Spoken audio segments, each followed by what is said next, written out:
getting better. Yeah, yeah. So were you here for the 9 o'clock one?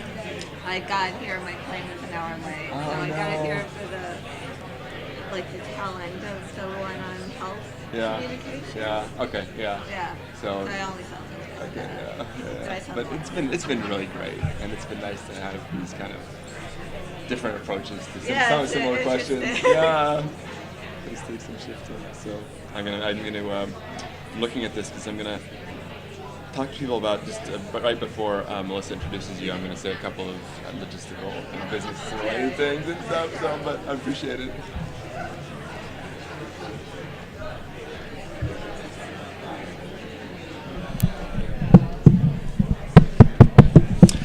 I know it's about 2 minutes before we're going to start this session, but I wanted to just get started with some business-related things so I don't take time away from our speaker. So there's a couple of business-related things that I wanted to, actually I'm going to take this out here, that I wanted to mention. The first is that, and I'm going to say this periodically throughout the conference, the research office at Iowa has supported this conference, as well as the National Communication Association, as well as many other offices.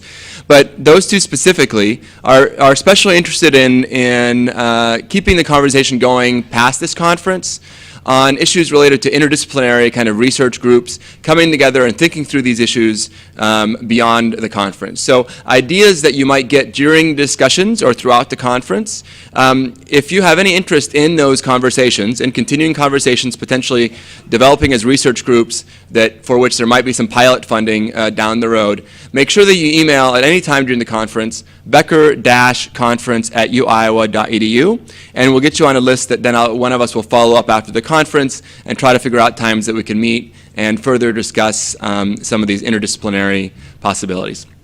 So that's number one that we're really excited about moving forward. The other thing is that we're starting a department history project, and something else that we're really excited about, given the many, many people that have been, amazing people that have been through these halls. We are, so if you have experiences with Iowa, at Iowa, related to in some way the history in this department, we'd love to hear from you. And there are only sort of a few slots that are still open, but the interviews are occurring on the far right corner of on this hallway. So go to the end here, go to the right. And there are kind of open slots that you can sign your name in for 30-minute segments. There are some people who are already been contacted and you guys are already slotted. But for the walk-in kinds of interviews, 4:30 to 5 today, and then tomorrow between 1 and 2 and 2 and 3. So between 1 and 3. So if you have 30 minutes of your time, and you do have a history here as some sort of, as a student, as a past faculty, as in whatever capacity you have some kind of experiences with us, we'd love to hear from you, and we're going to collate that in the end, along with a lot of other information to kind of put together a departmental history. So I don't want to belabor anymore, but those are 2 points that I wanted to make sure to let you guys know about. So, Melissa. Good afternoon, everyone. I'm Melissa Zimdars, and I'm a graduate student in the Department of Communication Studies here at Iowa. And it is my great pleasure to introduce Lynn Spigel, who is the Francis E. Willard Professor of Screen Cultures and Chair for the Department of Radio, Television, and Film at Northwestern University. Lynn was a recipient of a 2012 Guggenheim Fellowship for her work on the history of media homes, and she has also received the prestigious Choice Award for Outstanding Academic Book in Communication from the International Communication Association. In addition to writing and teaching about the cultural history of media and media audiences in relation to gender, technology, and everyday life, Lynn also edits the influential Consoling Passions book series, which held its first conference at the University of Iowa in 1992. Her work has appeared in journals such as Screen, Public Culture, Signs, Cinema Journal, and American Quarterly, and the University of Chicago Press published her most recent book, TV by Design, Modern Art and the Rise of Network TV. Lynn is also the author of one of the most important and foundational works in television studies, Make Room for TV, Television and the Family Ideal in Post-War America. On a personal level, reading Make Room for TV inspired me to take television seriously as both a medium and cultural object. To this day, her work plays an invaluable role in my own research, and I'm sure this is the case for numerous other communication and media studies scholars. This afternoon's talk comes out of Lynn's broader Guggenheim project on the history of media homes from the TV age to digital smart homes. Her talk, which is also based on her forthcoming book, is entitled Media Homes, an Archive of Everyday Life, and explores personal snapshots that people took of their media homes from the 1950s through the 1970s. So please, join me in welcoming Lynn Spigel.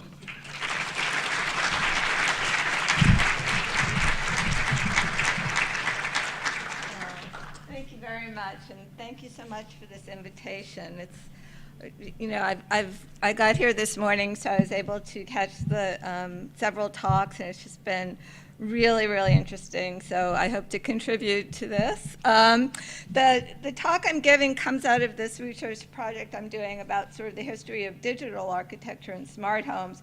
But every time I try to talk about the future, I get sucked back into the 50s. And that's what happened here, because this originated as a chapter in that. Can't hear me, right? Should I say all of that over again? Okay. So being little is difficult. Okay. I'm just going to follow me. All right. So this, what I'm going to talk about today was actually was actually a chapter in the book about smart homes, and it really mushroomed, and now it's going to be its own book with Duke. So it's basically based on snapshots I've collected. So today, then, I want to outline this current work that tries to get at the quotidian and everyday nature of television via the serendipity of a new archive I've been amassing over the last 3 years. While my first book, Make Room for TV, and much of my subsequent research has used mass media images like TV programs, ads, films, etc., to consider the way media technologies are integrated into everyday life. I always wonder how these idealized media images might relate to what people actually did with TV once they bought it. So when I was a graduate student first writing about television, I came across an old photo of myself as a little girl posing in front of my television set. And I wondered if there were others like it, but despite my searches at flea markets and thrift stores, I could never find any. It was not until the spring of 2011 that I discovered a proliferating and similar set of photos with people posing in front of their TV sets. I found these photos at vintage stores and online on eBay and on share sites like Flickr and Tumblr. And even while my own photo continues to be personally meaningful to me, I realized too that these photos had much larger historical significance. So my new archive is comprised of these family snapshots of people posing in front of their TV sets. And to date, I've amassed over almost 5,000 of these, which really shocked me that I could get that many. And I'll be talking about the use of online archives to amass this as well.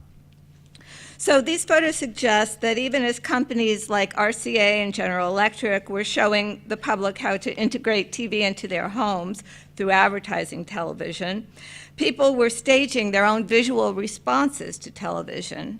These photos present an alternative view from the one I found in mass market magazines and ads in Make Room for TV.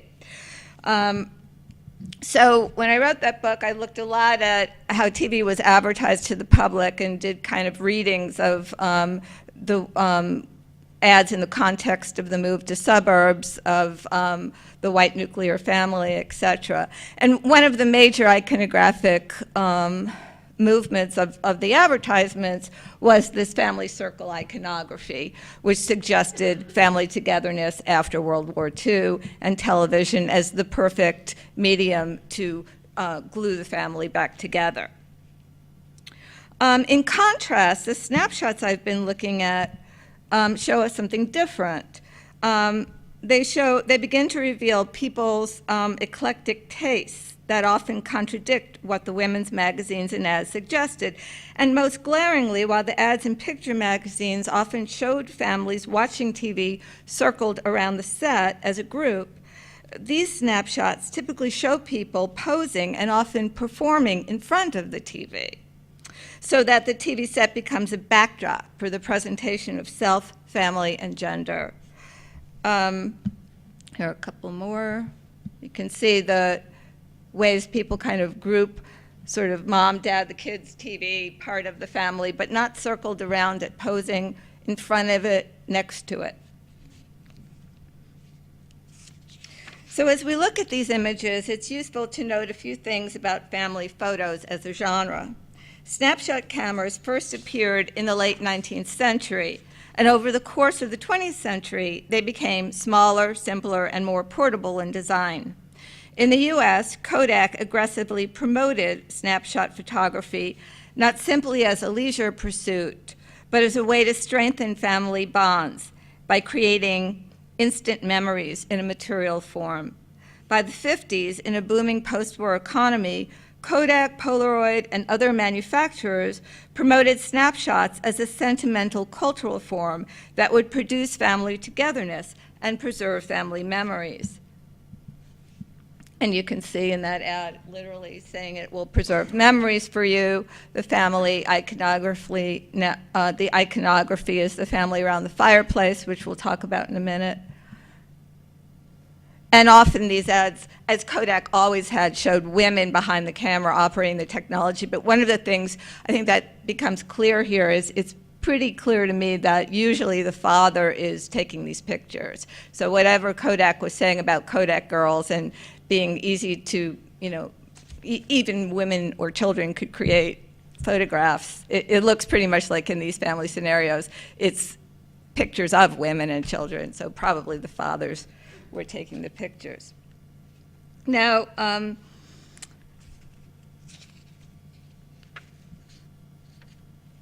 okay, so women also were notably often in charge instead of creating photo albums and serving as family archivists. So one of the questions here is probably a lot of these things are preserved because women preserved them. And they also maintained family ties across geographical distances by sending these photos and others like them to family and friends. And a great book on this practice of women's kind of relation to photography and their use of photographs even before the digital age to send a kind of mobile culture of pictures. A really wonderful book is Gillian Rose's Doing Family Snapshots, which came out a few years ago and which I'm basing some of my ideas on here. So in the case of television, these snapshots should be considered in relation to the TV programs themselves because during this period, Kodak and Polaroid as well really used TV stars to advertise photography. And Ozzie and Harriet, Ed Sullivan were consistent TV personalities that sponsored Kodak. So there's this kind of reciprocal relationship. I'm going to show you a Kodak ad that was on Ozzie and Harriet. For those of you that don't know, that was on 16 years, and the Nelson family basically grew up with, the families of post-war America. And in this particular one, they were advertising home movies and snapshots.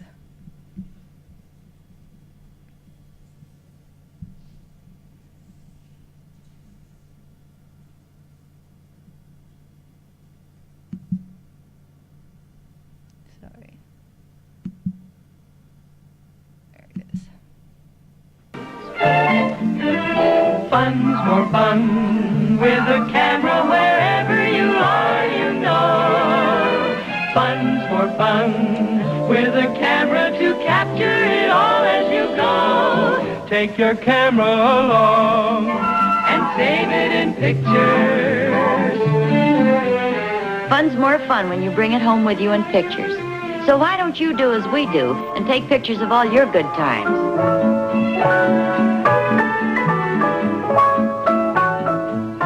at home or away, whether you take snapshots in black and white or color, color slides, or your own personal movies. This very weekend will be a wonderful time to take pictures you'll always treasure. Take your camera along and save it in pictures. Why not get an extra roll of Kodak film tomorrow? And now Kodak invites you to enjoy The Adventures of the Nelson Family. Okay, so you can see in that ad how closely television and snapshot photography as new consumer items of the post-war period are tied. And there's also a continuum between the celebrity families acting ordinary on television, and as you'll see, ordinary families performing in a kind of way that makes them into celebrities in their homes. Now, the literature on family snapshots, which I'll just talk a little bit about here just to situate ourselves, and home movies by scholars like Julian Rose, Joe Spence, Annette Kuhn, Roger Odin, Marion Hirsch, and Pat Zimmerman, generally points to the fact that they are highly conventionalized and often look alike. This is also the case with the subgenre of TV snapshots. Most of the photos show family members standing or sitting in front of a television set. And like family snapshots in general, many of them take place on ritual occasions, holidays, birthdays, confirmations, etc. And Kodak aggressively marketed this ritual use of the camera, offering seasonal ads in line with capitalist rhythms of reception. So here's a kind of Christmas time ad, again, with the fireplace as the centerpiece. It's also the case with family snapshots and home movies generally that TV snapshots reify the family as an ideological unit by showing people who always look happy. People are almost always smiling. The people in the photos are engaged in a social performance of being an ideal family. While theoretical literature on photographs, from Benjamin to Barth to Sontag, often stresses the photograph as a sign of death or aging, the photograph attests to the "this has been," in Barth's terms, and a moment that will never be again. The family snapshot is nevertheless all about attempts to portray life and a sense of liveness in the immediate present. So there's always this kind of dialectic between a kind of pastness and a sense of death and mourning for this past, and this sense of liveliness that Kodak really promoted. And in this respect, the snapshot shares something, I think, in common with televisuality itself, which was all about liveness during this period. So clearly, rather than being kind of an indexical image of everyday life, these snapshots often look staged, and in some sense, some of their conventionality comes from the fact that camera companies taught people how to take pictures with manuals, right? So since their inception, Kodak, was constantly creating manuals telling you how to light, how to pose, what to pose with. And one of the things the manuals did since really the 20s, that at least the ones I've looked through, is to tell you how to make one way to make a subject look interesting was to have them pose with media, like reading a newspaper, listening to the radio, talking on telephone. So the media technologies in the home became a means of, making a photograph interesting, and people were told to perform with it. So certainly television, in this sense, is not the first technology that people posed with. And in fact, this really goes back to studio portraits where people would pose with their possessions. One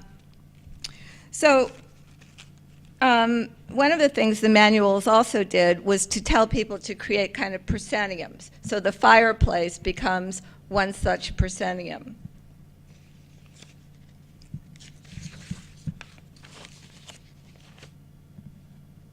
And the window frame becomes another.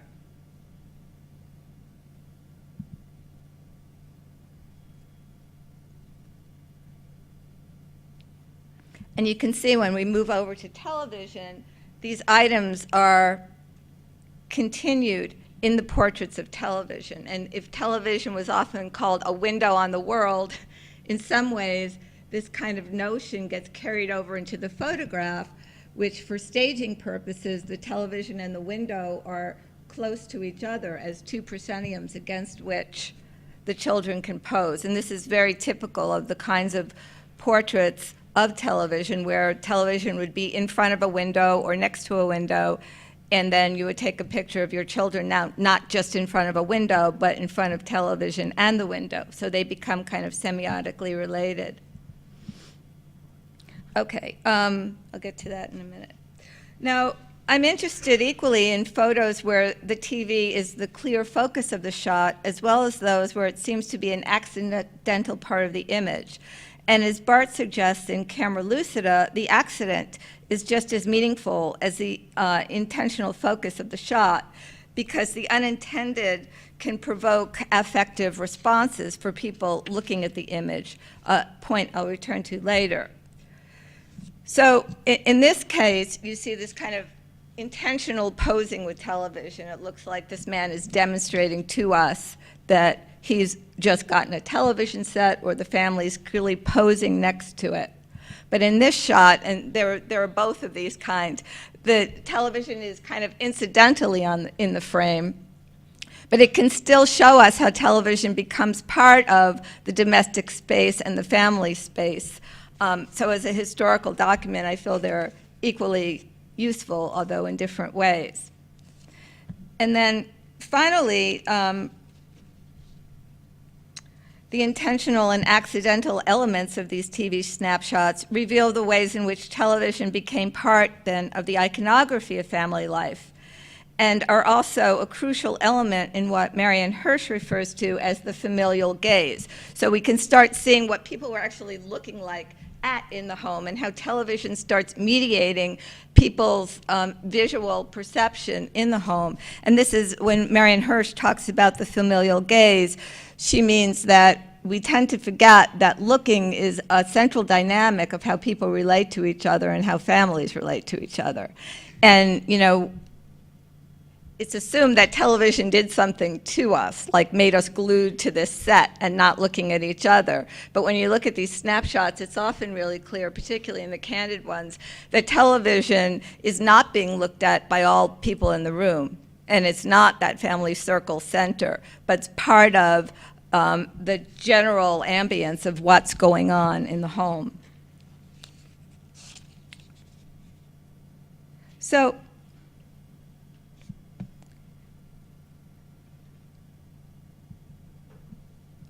what I want to look at here then is how the snapshot camera and the television set become kind of companion technologies that together assemble the social life of family in the post-war home. And we often think, you know, how did television change the family home? But I think it might be just as useful to think about ensembles of technologies that together afford certain kinds of new practices. And in this case, I think together, the snapshot camera and the television set afford a new kind of cultural practice, which turns out to be documenting oneself with one's television set, as simple as that, although it gets less simple. So now I'm going to show you a set of slides that get at different aspects of these photographs. So the first set of photographs I'm going to show you have to do with probably what everybody assumes television meant in these photographs, which was a sign of conspicuous consumption. I got a television set, I'm taking a picture of it, here it is, look at my new set. So like this woman, for example, who seems to take photographs of herself with every single object, apply it. And there are many more. Okay. Or this kind of scenario of opening the box of, you know, hey, we just get a television set. Now we're going to take a picture of ourselves opening up this new wondrous toy. Or the posing and demonstrating, which clearly also have this conspicuous consumption idea attached to it. Here's my new TV set, right? I just want to pause here for a moment, because one of the things that I'm most interested in these snapshots, it's like suddenly, after working so long on these kind of mass market images of television and families, which were almost always white families, suddenly this new archive produces a much more integrated set of families. And one of largest groups it documents really is African Americans in their home with their television sets. So one of the values of this new archive, I think, is that we can begin to kind of see, at least from the view of self-documentation, how African Americans were taking pictures of themselves with their television sets. And I will say that a lot of these I'm interested in what people think, because a lot of these snapshots are very, very similar to the ones with white families in them, or Asian families in them, or Latina families in them. The two largest groups, though, that I found are African Americans and whites. But they're iconographically very similar, and I guess that's not really that surprising, given what you could do with a camera at the time.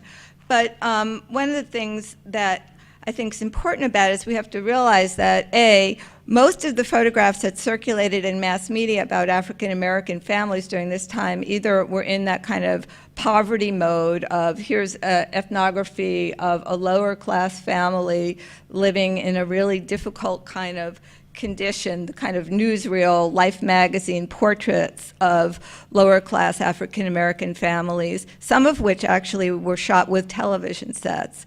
But all of these look like nice appointed homes, a kind of middle class aspirational ideal of family life.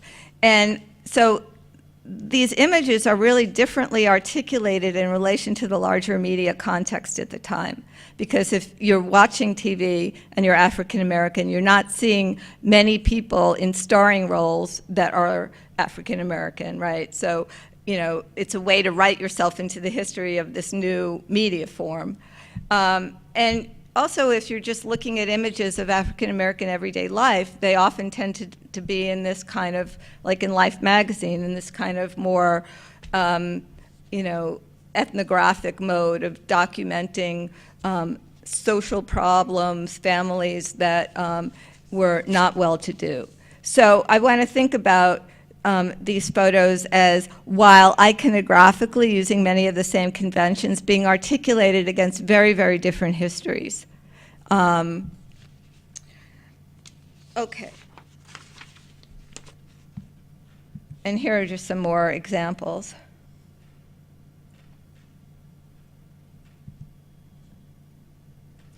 And the other thing is, many of these, or a good number of them, come from international contexts, which I find really interesting as well, because the signs get repeated and you think, how could that be a universal thing people did? So that's sort of my other question in my head. I'd love to get your feedback on that.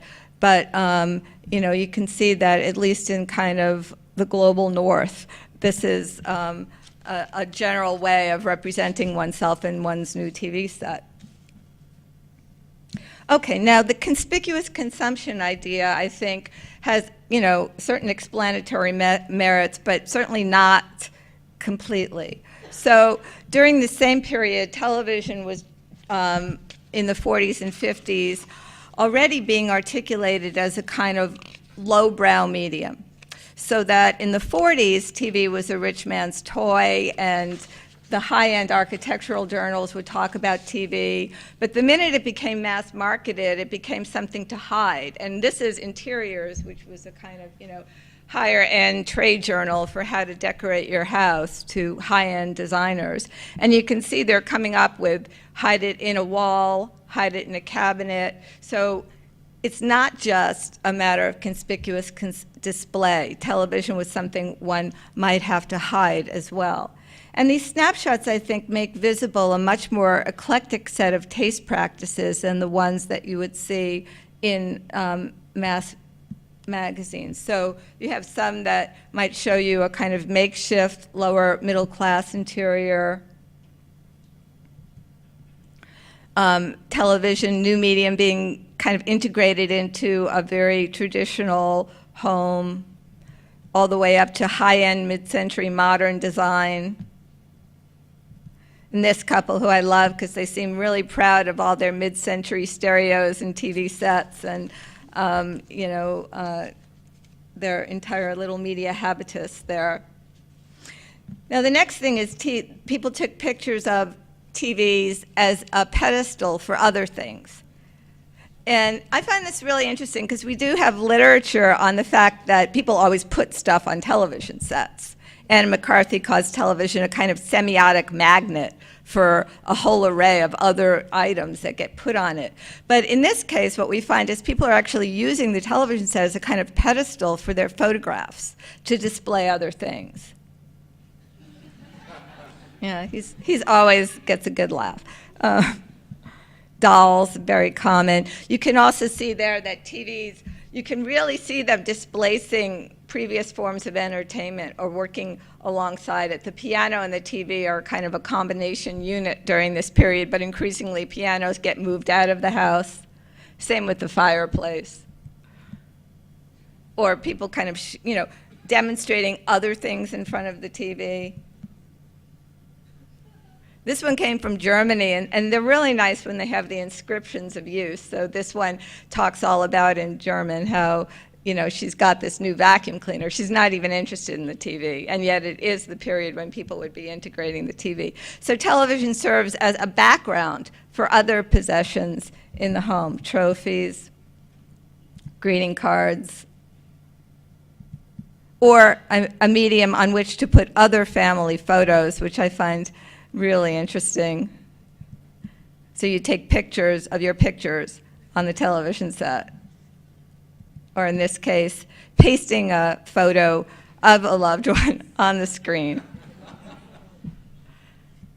And there are many of these also of the double TV. One TV goes out of use, but it's used as a kind of decorative item on top of another TV.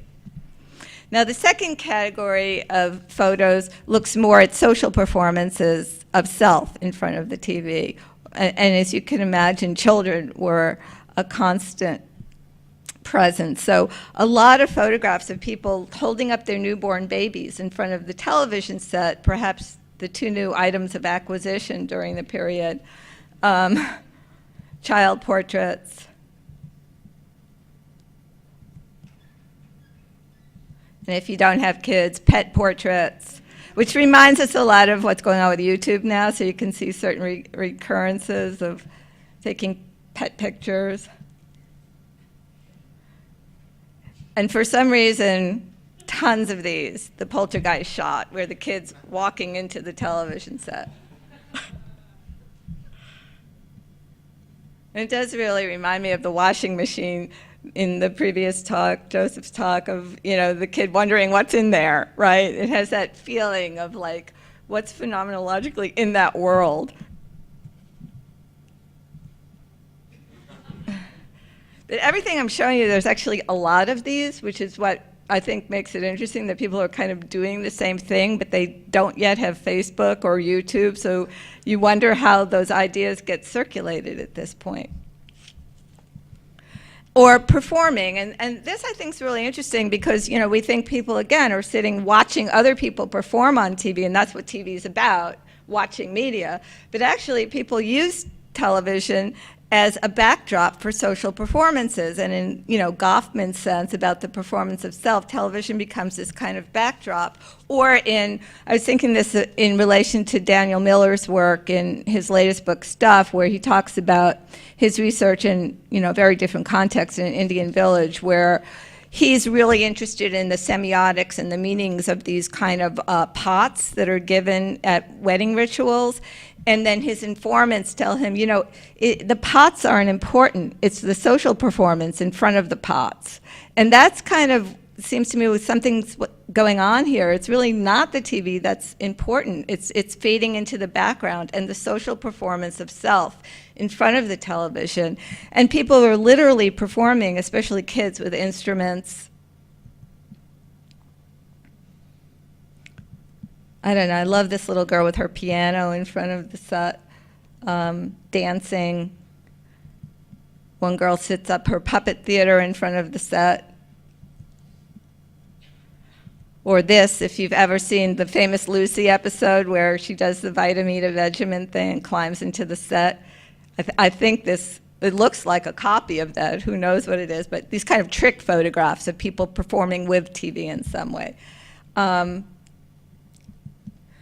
Or just play in front of television, and rather, again, than TV kind of affecting kids or turning them into couch potatoes or glued to the set, what we see instead is TV being used as a thing that creates empty space in front of it, a play space for children. And it's this kind of empty space that's also just as interesting, I think, as trying to think about how TV filled space. It's kind of, what space did TV open up in the home? And how did people utilize that space? Because as Bachelard taught us, space is never actually empty. It's full of meaning. And in this case, I think it's the same idea, that the space that is created by having to create a viewing space in the home gets filled with social performances of the family, all sorts of things that aren't expected and that aren't about just simply watching TV. This little girl creates an altar to her girlhood in front of the television set, with all her dolls, same thing in this case. And another kind of category of these snapshots is tons of kind of glamour poses in front of the set.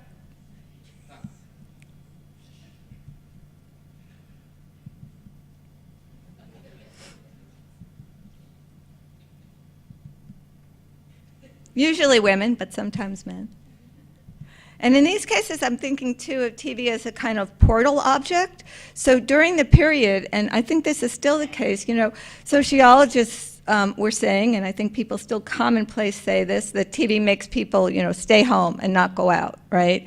And during the 50s, one of the big complaints in women's magazines that I found in my first book was, all these articles about, women aren't getting to go out anymore, and, husbands come home and they're tired and they just sit in front of the TV set and we don't get to go into public, right? And sociological accounts are constantly talking about the domestic isolation and seclusion. And yet these photos often stage scenarios where people look like they're just about to go out. They're dressed to the nines and they're posing in front of the TV just before they go out. So it suggests that TV has a kind of different relationship, and it's kind of almost a threshold object between the outside and the inside here.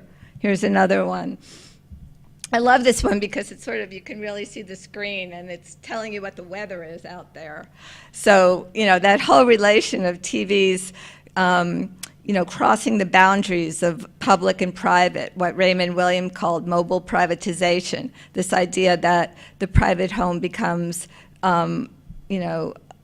cued into the outside world, and the outside world is more accessible through domestic technologies. We have this fantasy that we're mobile, right?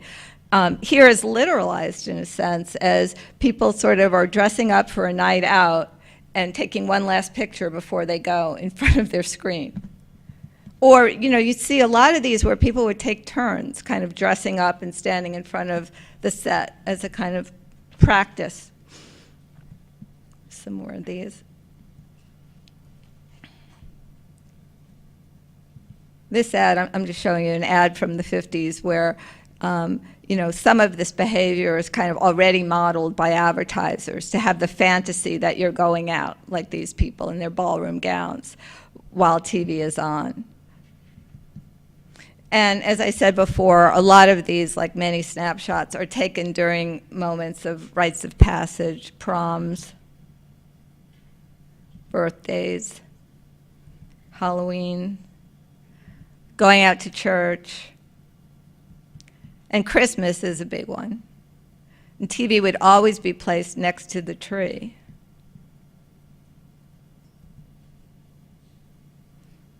And then there's a whole series of these where people put little Christmas trees on their television sets so that the television and Christmas become kind of semiotically merged in this way, or nativity scenes. Okay, so my next interest in these is sort of in what can they tell us about sort of counter memories and counter practices of this period? In other words, are they just preservations of this kind of nuclear family sentiment from the period? Or can we read them in ways that show us about practices and memories that might go against the grain of the Ozzie and Harriet view of the 50s? Well, one thing is they do show things that the mass magazines didn't show, like girls smoking in front of the TV, right? or women who really didn't look like June Cleaver.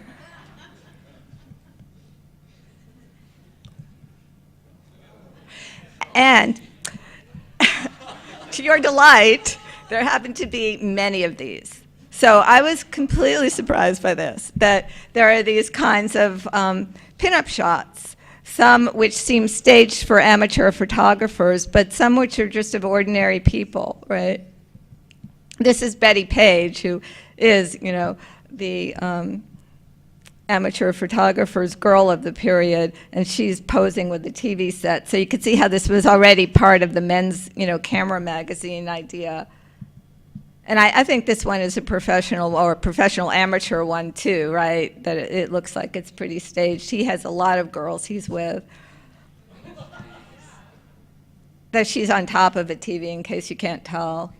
But these are the more ordinary ones, like the first one I showed you. Or then people do kind of art photography, you know. So that's a whole category that really, really did surprise me. So as I kind of thought about how we could think about using these snapshots to think about this kind of alternative idea of what television meant to people in the 50s and 60s, I also kind of like this idea that Anne Chetzevich puts forth of the archive of feelings, or this notion of a general sentiment or set of feelings around television during this period that we might be able to kind of interpret through these. And one way to do this is through going to Roland Barthes. So while I'm interested in the more kind of Bourdieu-influenced uses of photography idea, how people use photography, I'm also interested in this more, you know, interpretive semiotic idea. And Barthes talks about, this is, you know, for many of you just very, you know, familiar, the studium versus the punctum, or the studium speaking to this kind of everyday habitus and practice that then one can trace a kind of intention to, or an operator, he calls it, to the more kind of intentional or denotative or, you know, recognizable condition of the scene, versus the punctum, by which he meant the kind of wound or piercing effect photographs can have on you. Now, he was talking about his personal photograph of looking at his mother and the kinds of things that, you know, the effective kind of prick or piercingness that looking at something can emotionally invoke. But I think we could also talk about that more generationally in terms of thinking about this period of the 50s and 60s and there being some recognizable scenes in them that kind of evoke a more, if not collective, at least sort of generational kind of recognition that can also be used to kind of trouble these images. And I'm going to show you a few of these, see if you agree with me. So this is our little dancing girl. And when I looked at her, I felt like she kind of just looked all wrong in that tutu. She didn't look like this girl in the magazine ads, right? And I kind of had this feeling of her evoking this really strong attempt to model herself on that blonde little girl posing in front of her television set, and yet not quite getting it right. And I thought about my own photograph, which I showed you at the beginning. I don't know if it was here. Yeah. And when I was posing there, I always had this memory of myself really trying to curtsy, and if you could see, I can't really curtsy. I was trying, but you know, I didn't know you're supposed to hold your dress. And it was this kind of gender failure that interested me. And when I've given this talk before, for some reason, a lot of women tell me they remember having to curtsy all the time in photographs and how odd that was kind of a convention of little girlness at the time. So I'm interested in how these kind of photos in front of the TV set, if we compare them to the mass media ideal, how they seem to often get it wrong. So that's one thing I'm doing with them. Another thing is just kind of looking at things that are probably in the shot by accident, but on second thought kind of evoke something different about the 50s. Like this little girl is reading TV Guide, and yet the TV Guide she's looking at has Liberace on the cover, who in retrospect, we kind of know now everything about Liberace and what he had to hide during this period, right? Or in these cases, there's a lot of shots with kids with guns in front of the TV set, or guns as decorative elements on top of the TV set. And what interests me here, too, is that we always think of TV as causing violence. But actually, when we look at these photos, it seems like violence is really part of family innocence during this period. That if these photographs are kind of showing us these perfect nuclear families and their innocent children, there's a lot of violence already in domestic space, right? And in that family ideal. There's another one. Yeah, that one's really troubling. But then, look at that ad. I mean, you know, this kind of normalized, isn't that cute? Or the more troubling aspects of this photograph of the kind of racial violence on the screen of, you know, the Western with the little baby in front of it, the coupling of childhood innocence with these, you know, obviously unconscious images of racism, but then the much more conscious elaboration of that in the ads. So part of what I'm trying to do is kind of by going back and forth between these mass media images and the snapshots, or trying to create a dialogue about how we might rethink this period. And the final thing I want to talk about is where I've gotten these photos, and the fact that basically I've gotten most of them on eBay and share sites. And so one of the things that happens now is that these photographs have made visible what had been a completely invisible history. As I said, I was always interested in my own photograph and wishing I could find more to write about them, and they weren't accessible, but suddenly in the internet world, they're all over the place. So what does this mean? So I want to end by considering these snapshots' status as historical documents today, and their reappearance as historical memories via digital culture. Online auctions and share sites have amassed a new archive for media history that's seductive in its quantity and speed of delivery, but which also poses its own historical enigmas, most obviously the problem of context. The images I have shown today are found objects and come from anonymous trade routes, and we know little about their origins. Therefore, the historical act of interpretation is entwined with the act of popular collecting in very obvious ways. The new digital archives at our disposal are an opportunity to think about how and why invisible histories of everyday life are made visible now, at a time when TV is no longer a box in the living room, or even primarily a family medium per se. As an archive, these TV snapshots are available today for two often interrelated reasons: their exchange value on the vintage market, as in this case on eBay, where they're sold for an average of $8 to $10, but some are sold for much more, like you know, they go up to about $250. And their use value to people who share them with each other on share sites like Flickr and Tumblr, where people often post accompanying commentary and personal memories. So in these cases, you can see people are posting things about their childhood or the aunt they loved, or they interview their parents and create a whole story about their relation to television, or television's not the main issue, but they post them and tell a little story about their families. Now,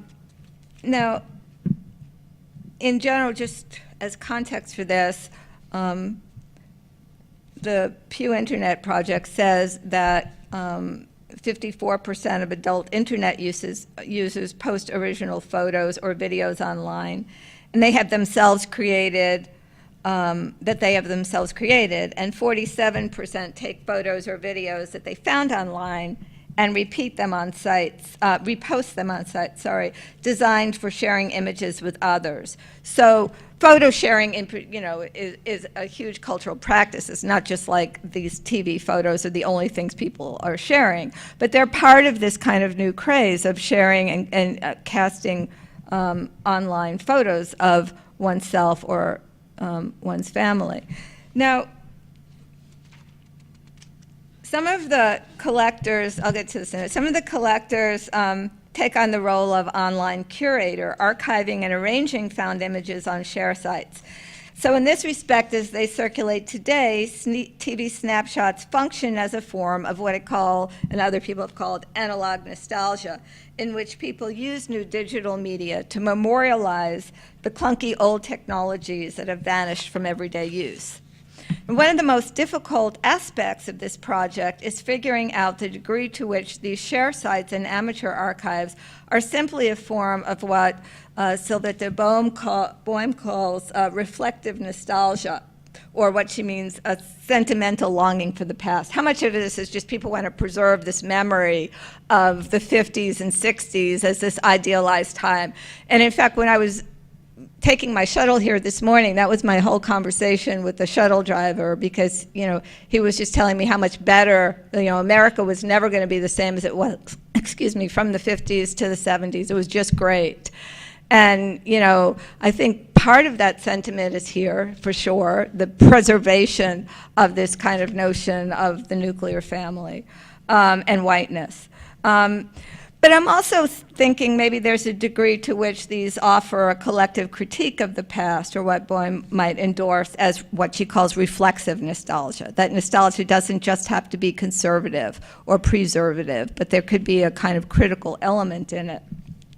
So rather than seeing these forms of nostalgia as diametrically opposed, I think this collector's culture shows us that there's a great deal of contradiction and ambivalence entailed, so that people might be sentimental for that past, even while they often criticize or at least poke fun at it. So like in this case, where they use this retro logic, and many of them do, they're using kind of ideas of camp and irony to ironize television as part of this family ideal, right? And they have that little quip down there about, where they're basically ruminating about, killing their loved one under the Christmas tree and hiding his body. And they're kind of borrowing from the logic of these, you've all seen them, these novelty stationery and coasters, which do the same, but which are also borrowing from family photographs. So there's this back and forth.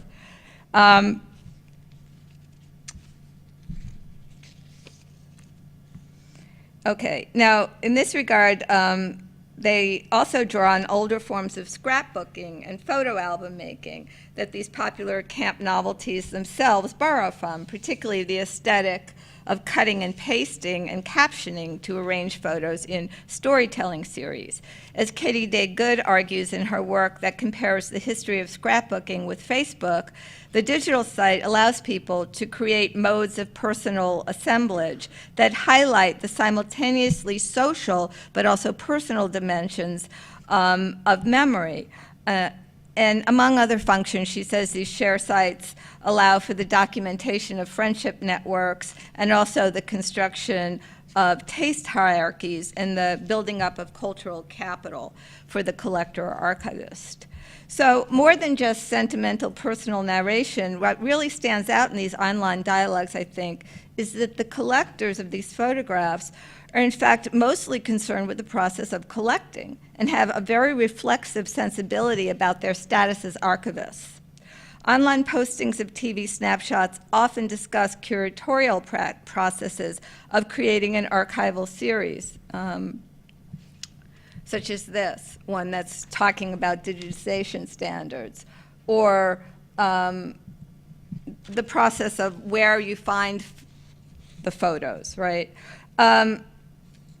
And collectors also have specialties, which they kind of self-nominate their own cultural hierarchies here. So, for example, one woman collects little Christmas trees only, and she's known for that. So, it's part of creating an online identity as well. And then there are online artists who restage these vintage shots in a kind of Cindy Sherman kind of way to use them as an art medium, another one. So there's a lot of kind of both camp, irony, and art practices going on in this that makes it more than just a kind of sentimental preservation of family life. Now, the dialogues on the share sites aren't usually overtly critical of either television or the racism or sexism that were hallmarks of TV and the post-war nuclear family. But as the more ironic and camp articulations indicate, some of the online share sites do construct what Lauren Berlant has called a post-sentimental, intimate public sphere. People do at times use snapshots to explore the politics of everyday life and TV's relation to it. The very act of making these once personal snapshots into public documents changes their relation to sentimentality.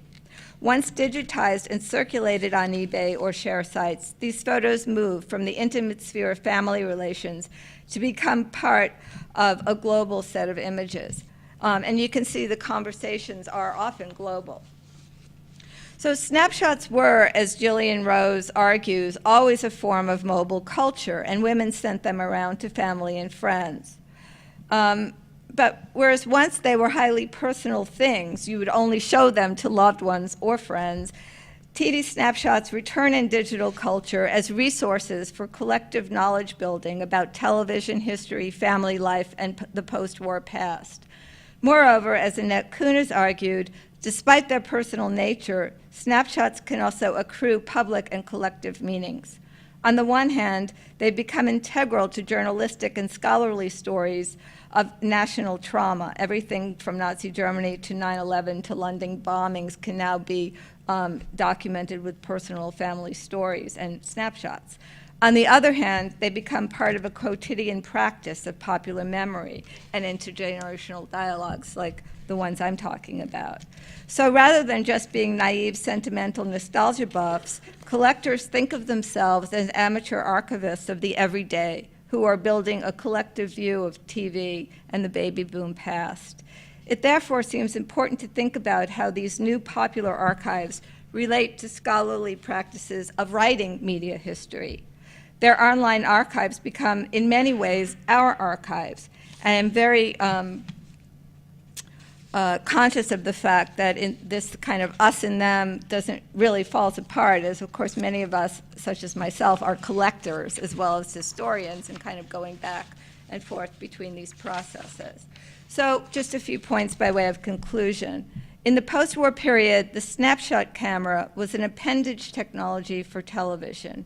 Rather than think of media forms as a procession of new things replacing old ones, usually people say TV replaced radio or movies, we should instead think about how new and old media merge to form hybrid cultural practices, like the unexpected link between the snapshot camera and the TV set. While the network industry devised U.S. broadcasting as a one-way mass medium aimed at family audiences, the snapshot camera worked as a feedback mechanism that gave viewers a way to speak back to the television set. In other words, rather than just watching programs on screen, people could use their cameras to articulate and dramatize their own family life and their own relation to the TV set when it first entered their homes. The snapshot camera allowed post-war publics to imagine themselves as TV families and to define TV's relation to the system of objects in the home. As opposed to the slick promotional images that accompanied TV's rise as a new medium, these snapshots show a broader range of ways that people made room for TV. They offer a glimpse, however partial, of the publics and practices that TV's inventors did not quite imagine. Today, in their second life in digital culture, these photos foreground the relationship between history and memory, as they offer both historical clues into the TV past, while also evoking new media cultural practices forged around remembering old TV. Today, we literally rematerialize TV's object form as it begins to disappear from one kind of everyday use that we used to call watching TV, to reemerge in the context of new net-based uses. As an archive of the everyday, these TV photos are part of a pursuit of collecting and arranging television as a historical object, and they also are part of a more figural process by which we turn the fleeting, affective, and often irrecoverable experiences of a medium's past into the objects of contemporary media practices, cultural fantasies, and historical pursuits. As ghost images of TV's historic role in the construction of nuclear family culture, they return to us now as vintage items of sentiment, but they can also provoke a post-sentimental critique of the ideology of post-war nuclear family ideals and the cultural politics of old TV. Thank you.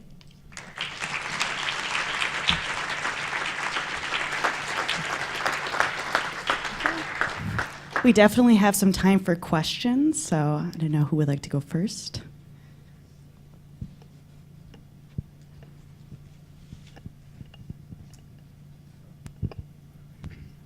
I was wondering if you could talk more about the racial component to your work.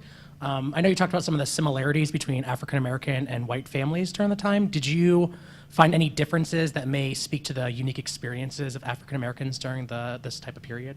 I mean, there are, definitely, but the big problem is here that what I'm trying to get at is the photos use very, very similar iconographic forms, right? And maybe it's because photos were so highly conventionalized, people were taught how to use them. But I think we find the differences in the way the photos are articulated against the historical backdrop, right? So that to take a photo of one's family, as numerous Black scholars have talked about their own kind of autobiographical memories of taking photos in the home, was a way to write oneself into history in a way that you couldn't get written into history through the mass media at the time without being stereotyped in certain ways, right? So I think we have to look more at how it articulates against context than just think, oh, there's something uniquely different about this photo of a Black family than that.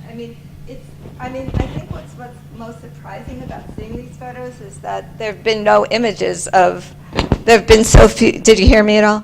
Okay. There have been so few images of Black families watching TV in this period circulating. So it shouldn't be surprising, right? But it is surprising because the media constantly presented television as this kind of white family ideal. But to answer your question, the aspect, like you, I was hoping I would see things that I could read as different. And I think you have to really think about the difference in relation to access to consumer goods, access to homes, the fact that, most Black families at this point could not move into a suburb, right? But you can't read the photos as being, oh, I see a difference there, I see a difference there, that easily. We actually have a Twitter question. Someone says, there's a trend in staging childhood photos in adulthood and circulating them, and they wonder how it fits in with sort of your framework or with this process. Sorry, I don't get it.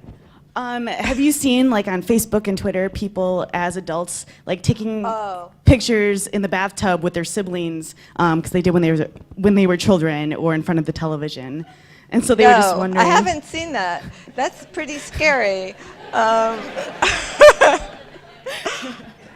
In the nude next to each other. Yeah. Are they with their kids or is it like two adults? Oh, I get it. Well, that's really interesting. I haven't seen it, so I can't say anything smart about it. But being initially too shocked by it, since anything's up for grabs now on YouTube, I will say that a lot of these activities of kind of talking back to the medium we associate with digital media, but actually you can see people using snapshot cameras to do very similar things to TV that people do now with digital media as a way of creating feedback, right? So rather than think the new media have afforded completely new cultural practices, I think if you kind of find this case, for example, shows you that the two medium work together to allow you to use the camera to kind of speak back to TV in the way that we might use YouTube now to create our own amateur productions, etc. Does that make sense? But I will look for those, I guess.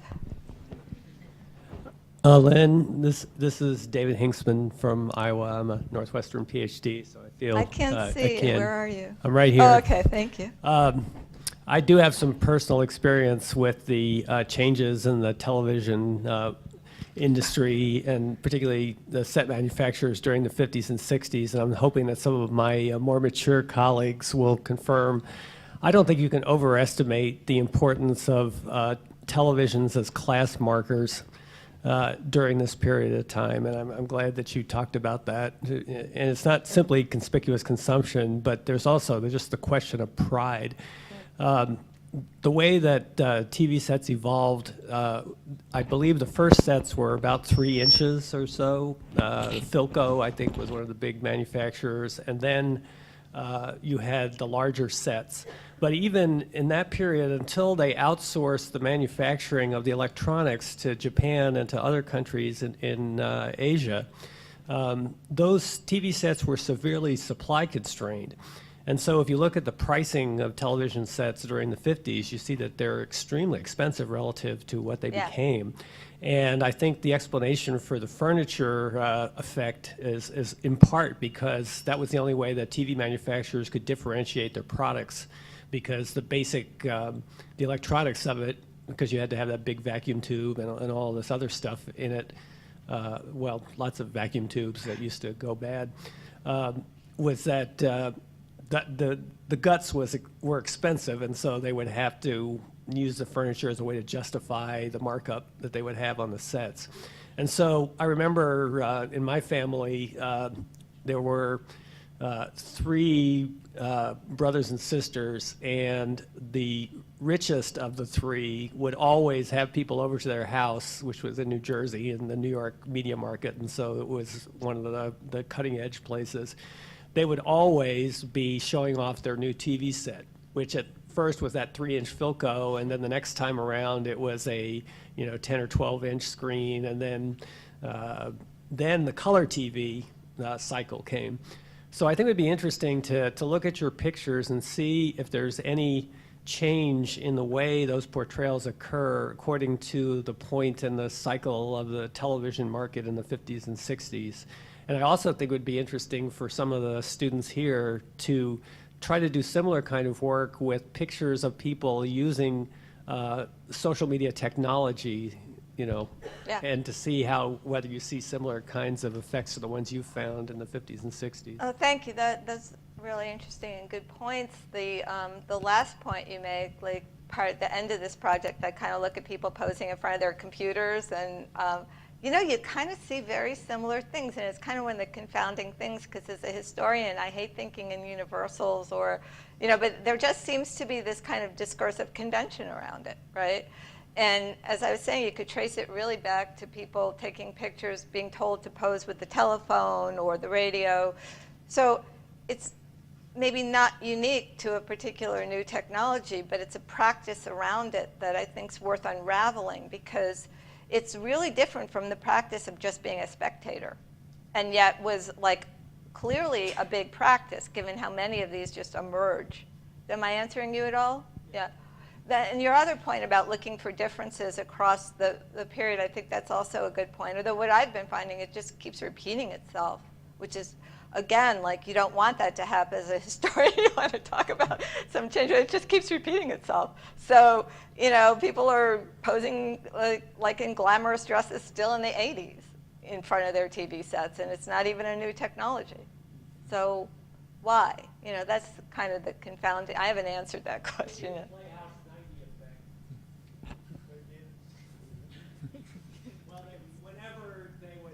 People come and introduce a story on that kind of a show, it would almost always be a woman dressed to the nines. Which shows you? I didn't hear you. Playhouse 90. Oh yeah, no, there's some relation there with game show hostesses, advertising, women in glamorous dresses, advertising TV. There's clearly a dialogue in place. I agree. Lynn, it's Dudley Andrew asking a question about the archive issue that you brought up. That's so important. I wonder how you answer a question that must come up with everybody that's suddenly accessing this enormous archive that we didn't have that many years ago. What do you do about the negative side? Yes, you have 5,000 photographs, but there are an indefinite number of things that you don't have photographs of. So how would you possibly come to grips with the issues of the non-articulation between television and the living room?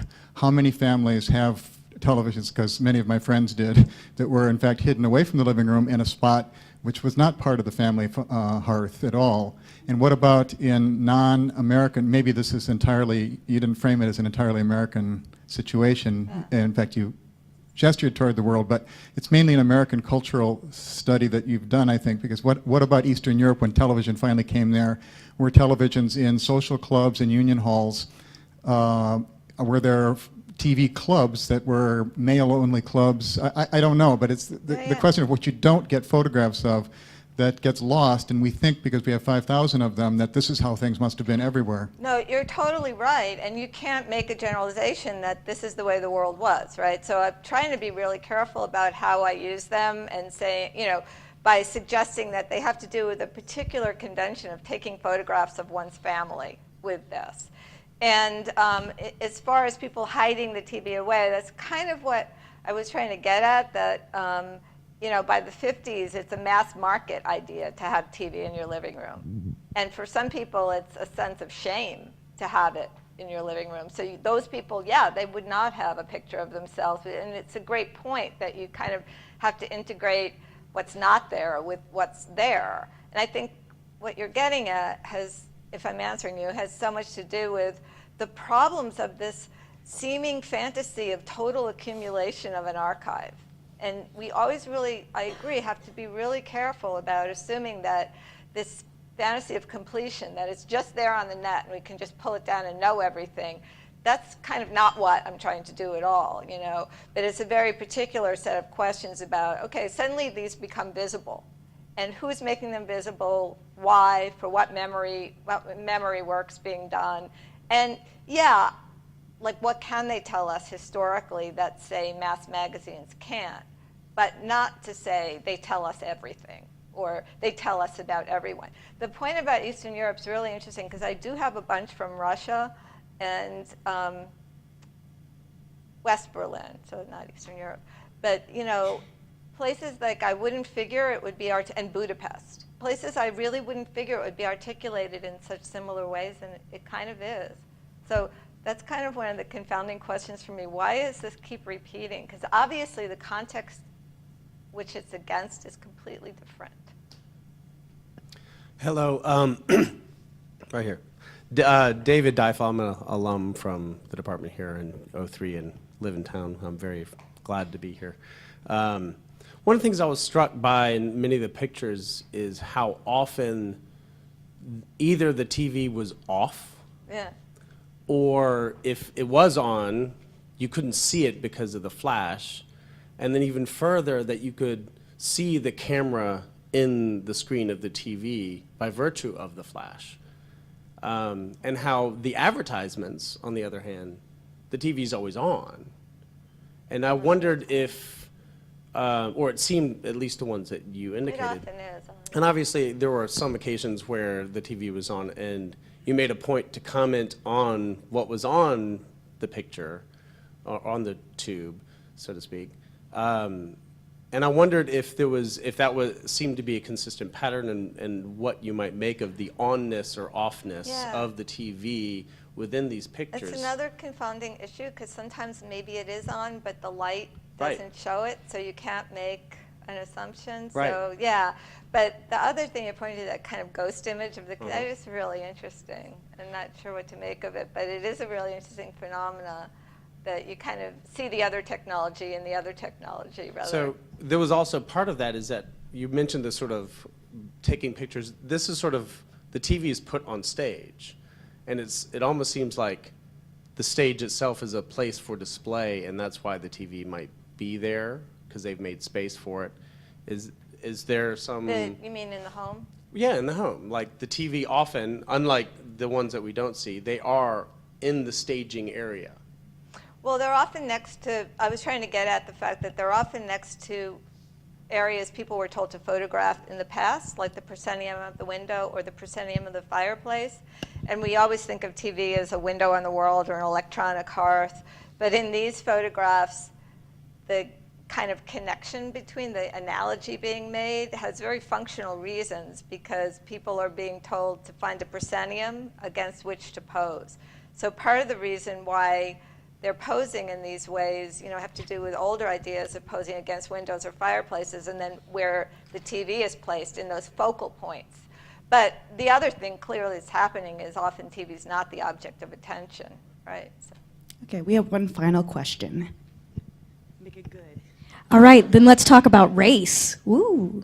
So you had the photos of African American. Hi, I'm over here. My name's thank Eve Botando, 2011, and I graduated from here, but now I'm at IU Northwest. So, I love that you kind of invited questions about the photos of African Americans posing in front of televisions, and that you didn't find to be any differences in the way that the poses were made, and so it was something that reminded me of when people were surprised about Black Twitter. And that is the phenomenon that people couldn't believe that there were so many Black people on social media. And so I thought I would, one, drop a name, because I know someone that publishes there, or in the Black Twitter conversation, which is Andre Brock, who also used to be here, but he's at Michigan now. And see what you think about the idea of your surprise at the fact that there's the same pose, and how that could potentially relate to other really not always white, but mostly white surprise at Black people on Twitter. No, that's exactly what I was getting at, that we shouldn't be surprised, right? We're only surprised because those images weren't available anywhere, right? But why is it so surprising that, African Americans have television, want television, take pictures of the, so that's I think what I was trying to point out, that surprise shouldn't be there, but I think it's there largely because the histories of TV at our disposal have been making use of documents that didn't document African American communities, right? That made them invisible, including television itself, which was the worst at it. So, or at least in main roles. So, but during this period, for example, and I'll be really quick because I know we need to move on. The African Americans were really interested in TV. And, if you read through Ebony or all the Black newspapers like the Sentinel and, et cetera, there's so much utopian hope that television is going to be the medium that is the good medium as opposed to film and radio, the medium that does provide labor opportunities for Black Americans and does actually show African Americans on screen. So this very early period, there's like a lot of hope. And the hope continues even past, the cancellation, even the whole controversy around Amos and Andy and, the cancellation of Nat King Cole. The hope kind of continues for a while.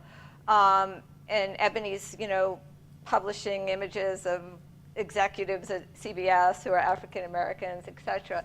So I don't think there's necessarily, huge antagonism. And of course, there are people of color on TV. They're just kind of, often on variety shows singing and dancing, not in kind of leading acting roles. So Jet would always kind of make note, who's on tonight? So, it was a very important medium in the African American community.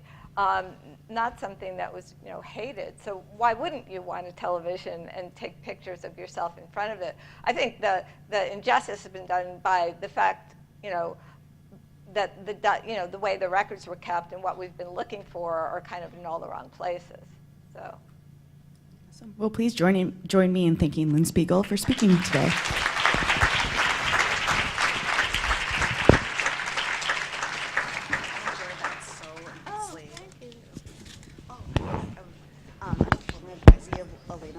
And she wanted me to say hello on her behalf. So, yeah. So, awesome.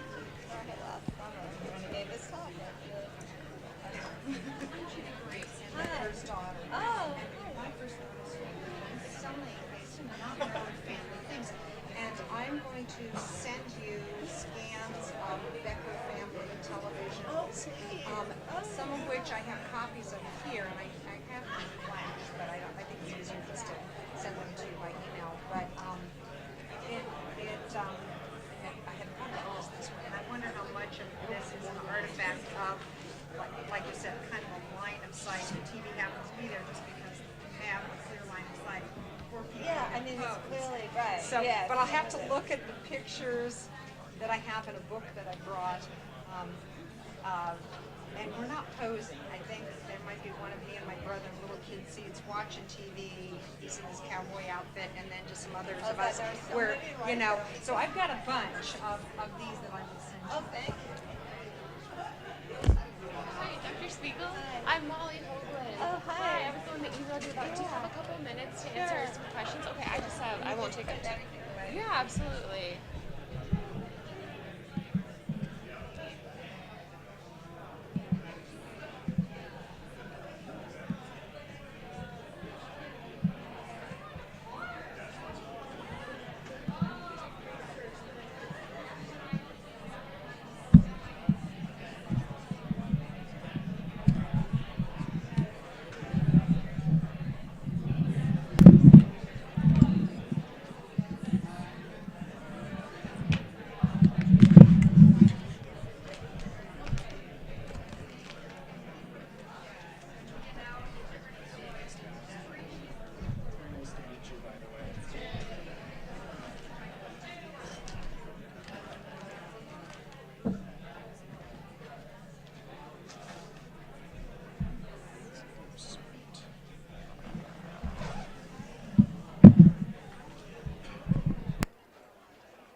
Nice to meet you. We just want to check about live streaming, if you're comfortable with that, or... I would prefer not to.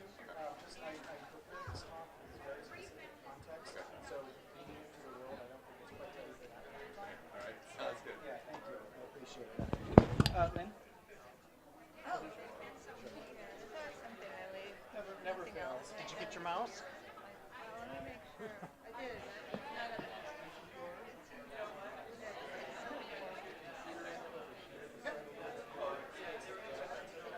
We've done that once already.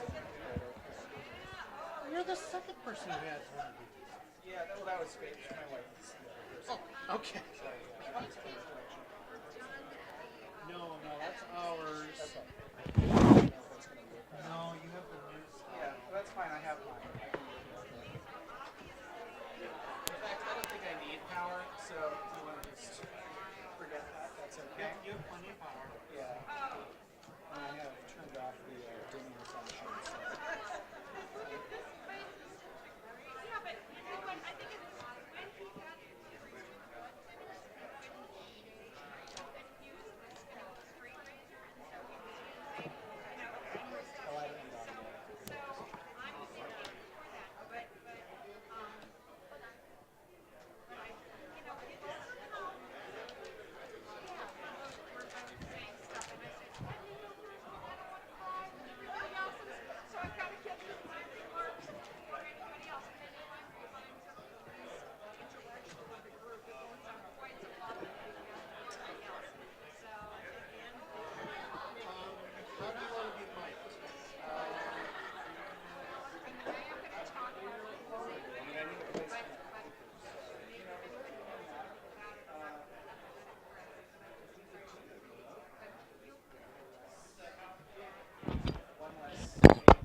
Yeah, I already took that.